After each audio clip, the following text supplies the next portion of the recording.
Hey, happy day, happy life, happy journey. Welcome to Walking the Path. We are talking today about the Monster Rebash because it's Halloween. Happy Dia de los Muertos, happy All Souls Day, happy All Hallows Eve. It's a fun holiday. It's a fun holiday because we get to celebrate how close the other side is, right? Dia de los Muertos.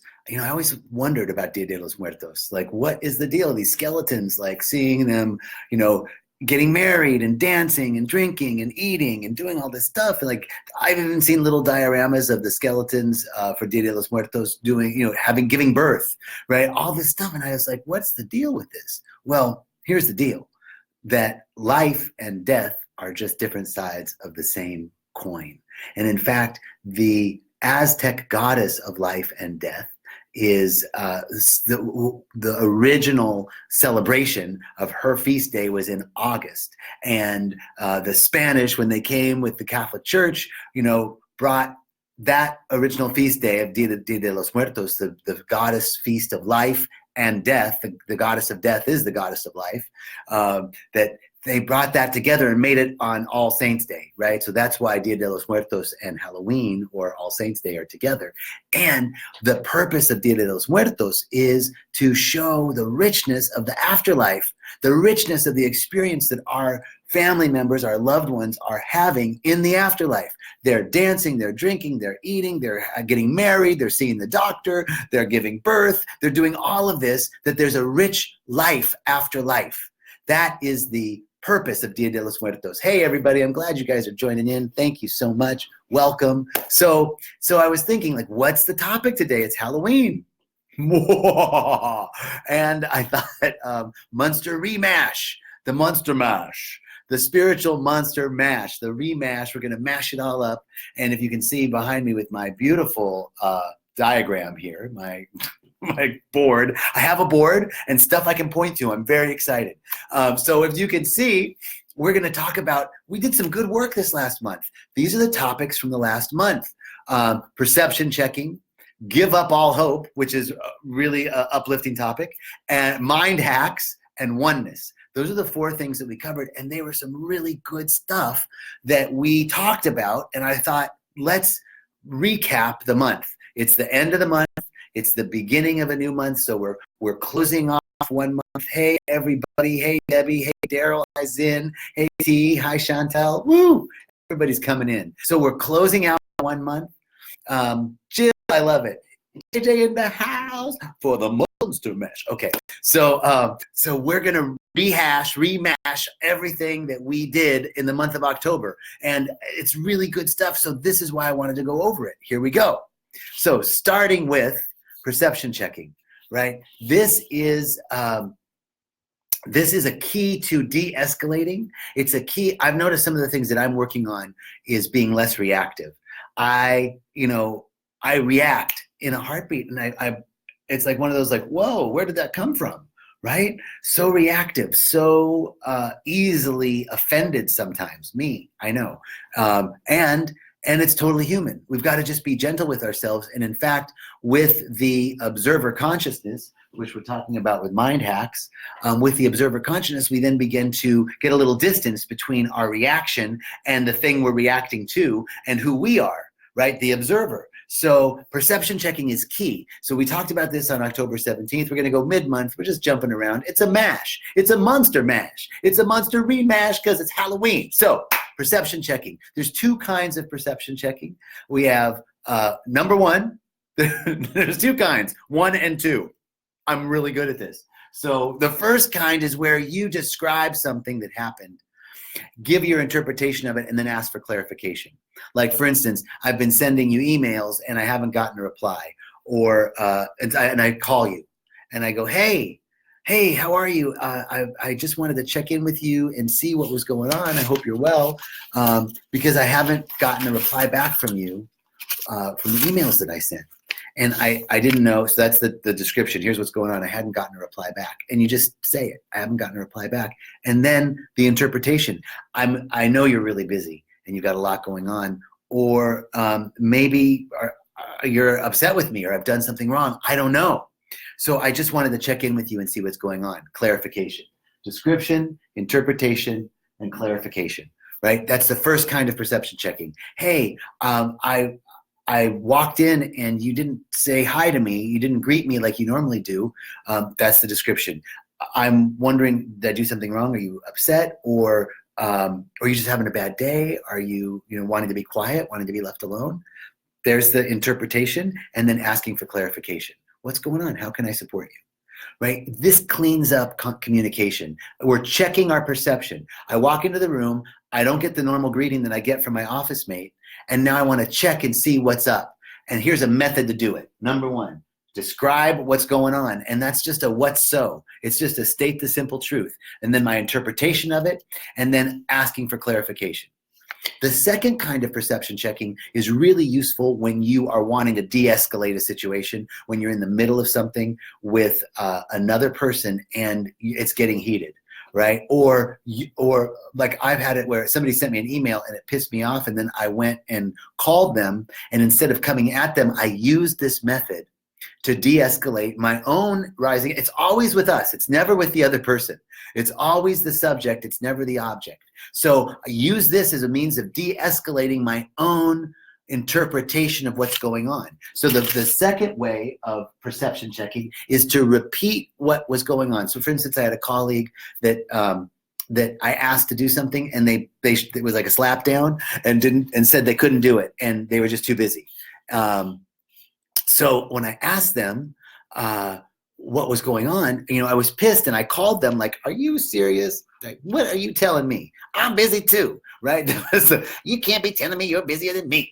And I was gonna call and just lay into them. But what I did was say, hey, I wanted to clear up some things from our conversation, or from the email that you sent. So I just want to make sure I understand. In the email, you said that you had a lot of things going on with the new project that you were working on, and you've been managing a lot of extra things outside of your normal job.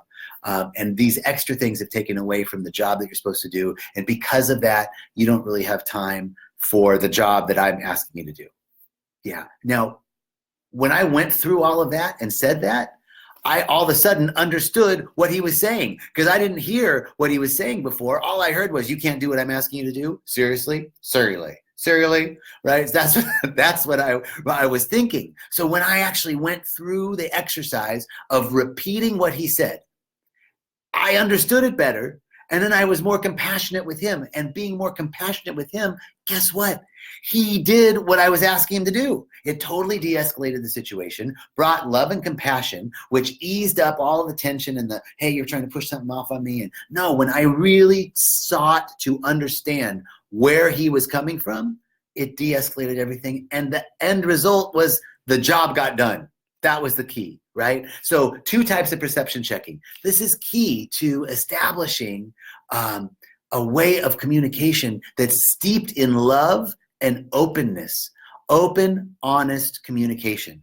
We have too much dishonest communication. It's too easy to lie just a little bit about why I didn't get that email responded to, or why I didn't complete my task, or why it's too easy to let myself off the hook by telling, a little bit of a white lie.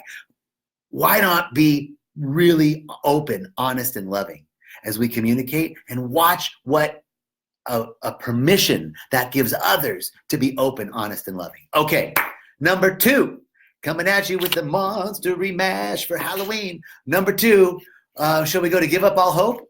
Hey, give up all hope. That's all I've got to say. Goodbye. This message brought to you by the National Suicide Prevention Hotline. Give up hope. Actually, it is for the National Suicide Prevention Hotline, not to make light of that, but here's the point, that giving up all hope is from a 14th century Tibetan slogan. This was brought to my awareness through a beautiful book by Pema Chodron called Start Where You Are. And Pema Chodron brings forth these 14th century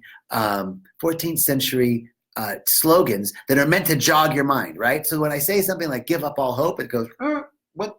That's not very positive and uplifting for my walking the path moment with John Jacob Mubarak. What's up? Well, it actually is positive and uplifting, and here's why. Giving up hope, when I am hope is the thief of joy.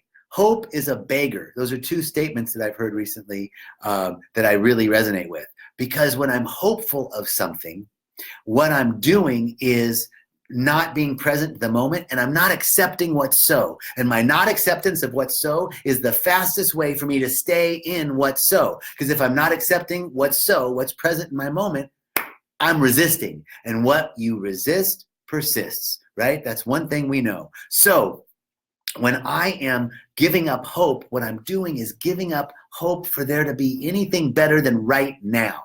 Because if I'm hoping for a better relationship, a better boyfriend, a better girlfriend, a better job, a better moment to have this happen in my life, a better experience, a better massage, a better phone call, a better, whatever it is that I'm hoping for, is not accepting what is in front of me right now.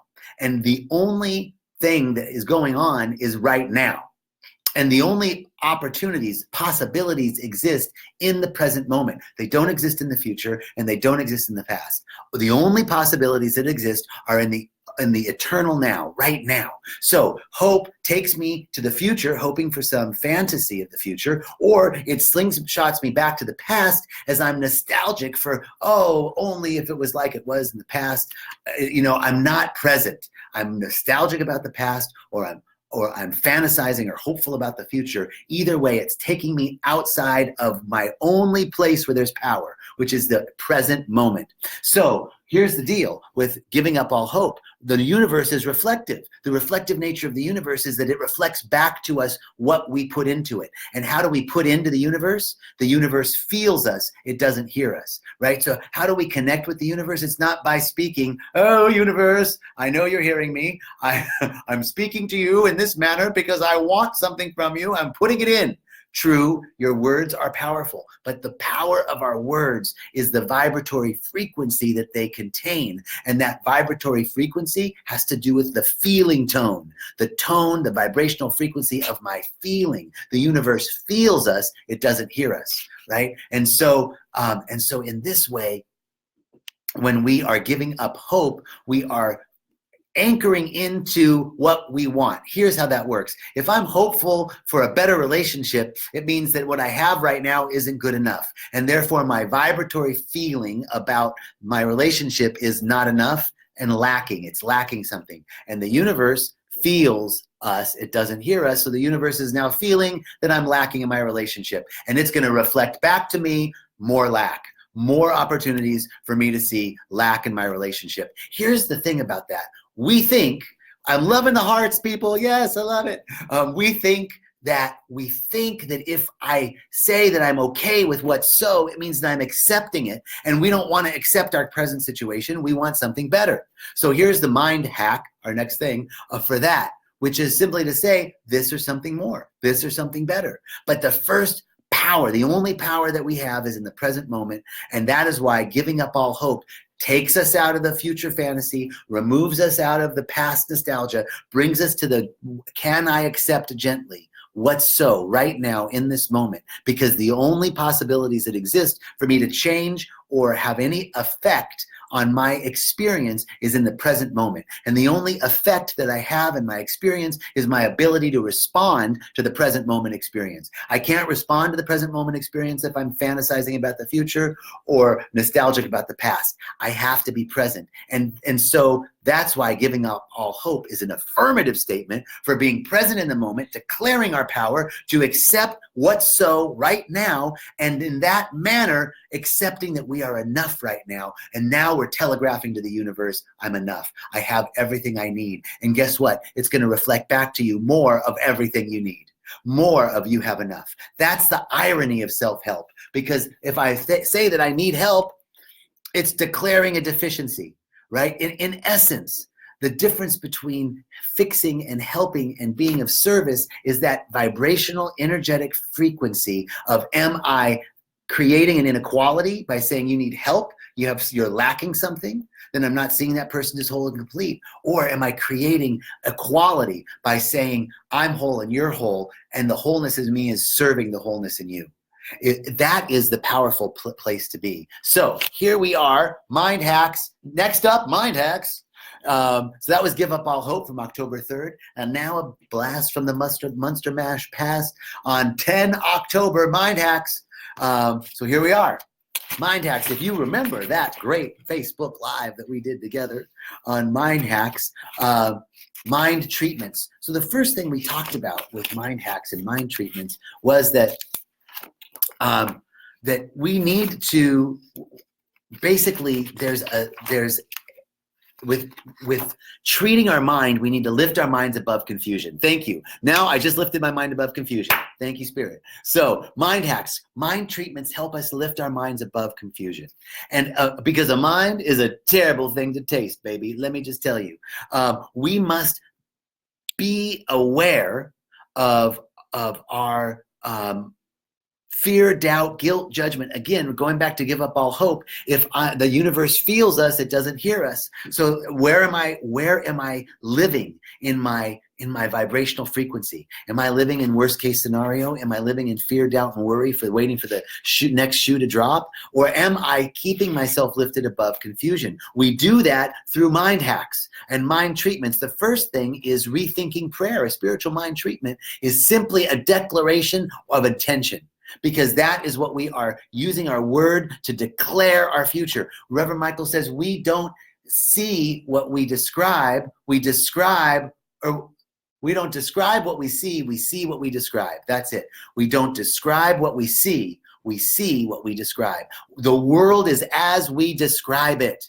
How am I interpreting it? We were just talking about that in terms of our only power being in the present moment, and being our ability to respond to the external stimuli in the present moment. So how am I interpreting? How am I relating to? How am I responding to what's coming at me? I'm going to look at it because I know some spiritual principles that good and order and balance are constantly seeking to emerge. They're constantly seeking to express themselves no matter what the appearances are. So if I can constantly locate myself in an affirmative stance, no matter what is coming at me in my external experience, then I am standing in a powerful way to hack my mind and to see the good. And I'll tell the joke of the pessimist and the optimist right here, because this is one of Reverend Michael's jokes. I got to give credit.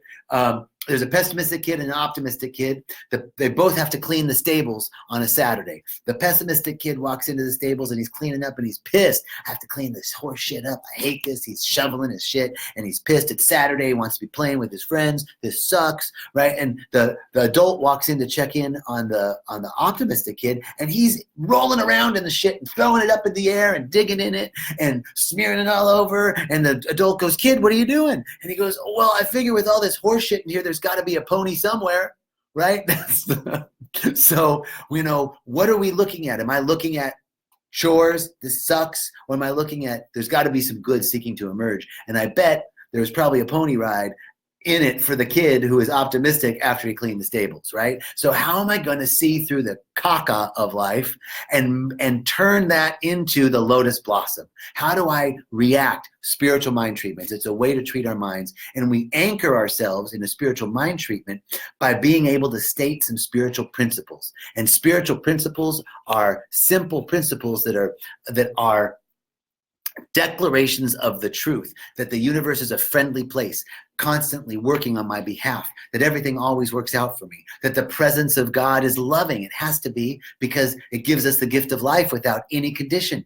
These are that the nature of the presence is omni-active, that every activity is the activity of the divine presence, the activity of the unified field.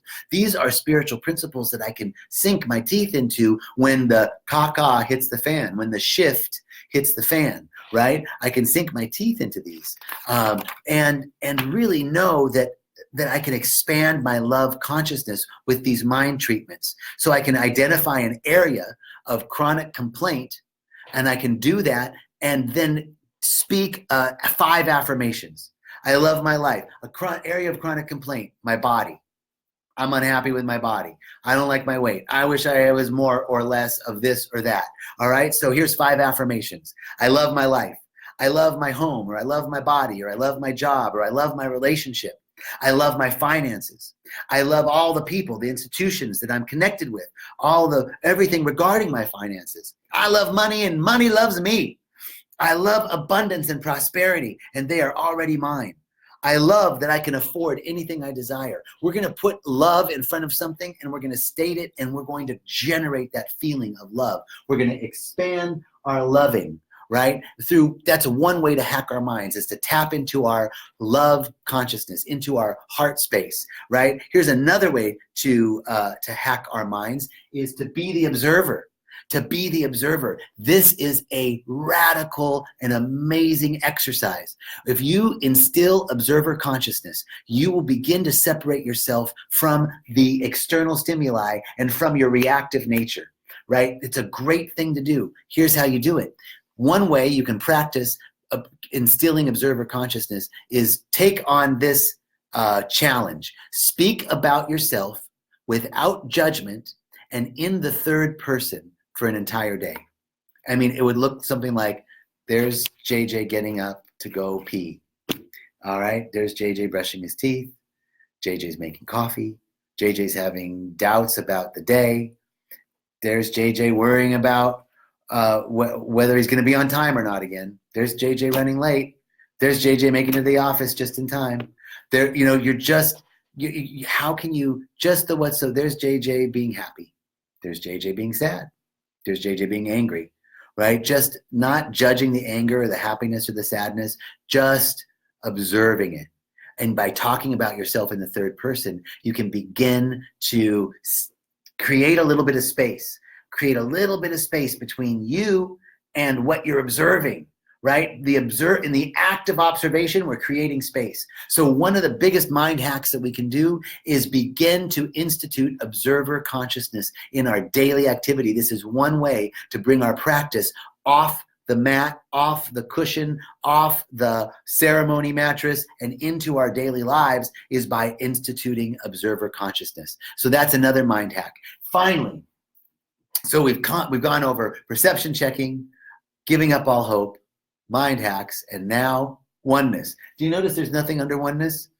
Because it's oneness. I was going to write like all this stuff, and I was like, well, that kind of defeats the purpose of oneness, right? Oneness. That was from last week's talk. What did the Buddhist monk say to the hot dog vendor? Make me one with everything, right? And this was the idea of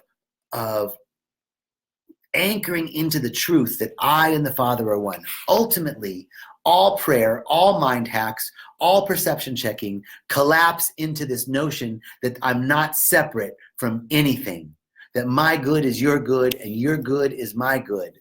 And this is the key to our realization. This is what is called walking in faith. This is what is called claiming your personal power. When I can instill a deep awareness of oneness, then what could possibly be against me? If I'm one with it all, there's nothing going against me. There's no contra energy. There's no this and that. Oneness is unification. Individual means undivided. Individual means oneness, undivided.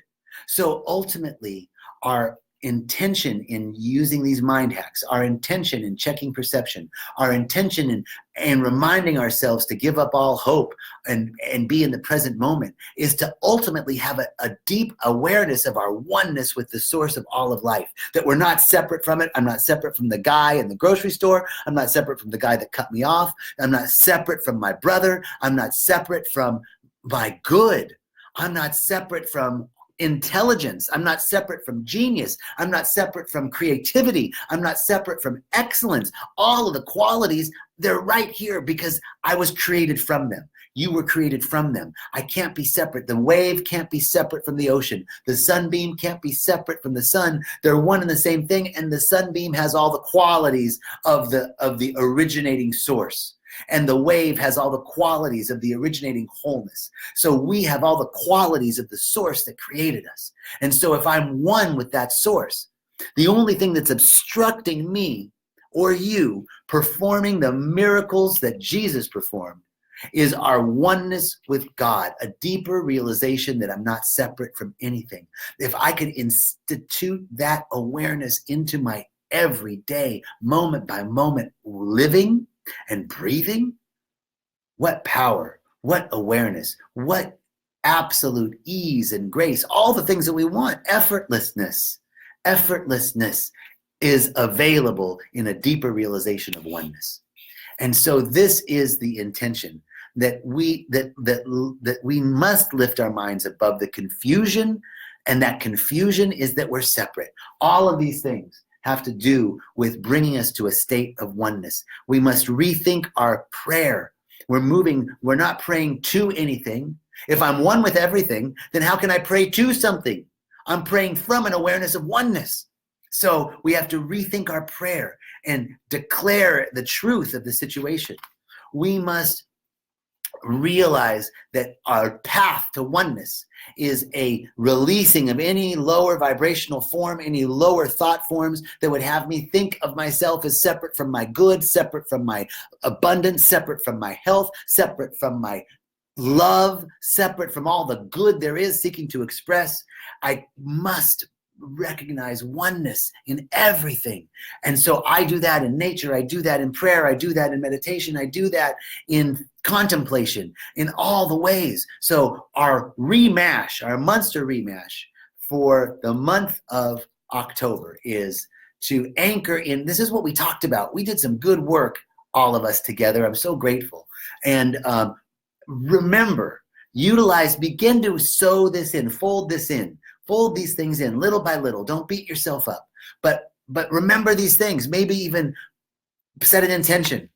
Maybe write it on your board. I have a piece of paper that I have in my room, and I just write things, random sayings, just random mishmash stuff that I want to just every once in a while I sit and stare at it. Maybe write some of these things in a place where you can see it and remember. And little by little, you'll begin to incorporate perception checking into your daily practice. Little by little, you'll begin to remember to give up all hope and catch yourself a little bit more when you're fantasizing about the future or nostalgic about the past. Little by little, you'll begin to incorporate mind treatments and expanding your loving and affirmative statements and observer consciousness into your daily practice. Little by little, you'll fold in a deeper awareness of oneness, that I and the Father are one. It is not I that does the work, but the spirit and intelligence of life within me that does the work. So when I'm up against something that I don't know what to do, I just anchor into a mind hack that treats my awareness so that I understand and remember that I don't have to, of my own self, I do nothing. But when I can anchor in to being an open channel for all of life to express through, and that I have access to all of it, then I am an open and a clear channel for all the intelligence and all the wisdom, and all the creativity to express through, in, and as me. So that is the goal. That is our monster remash for this Halloween day. Hello, everyone. So great to see you, Randy, Arslan, Tammy, Gretchen, Greg. Hey, Nadia. Wow. Jason, Georgina, Vina, Purple Prince from Ghana, my brother. Margie, Panny, Greg again, Randy, great, Lauren, thank you, Kathy, Daryl, Zinlin, Chantel, T, thank you, thank you, thank you, thank you. Have a beautiful day. Happy Halloween. Monster Rebash.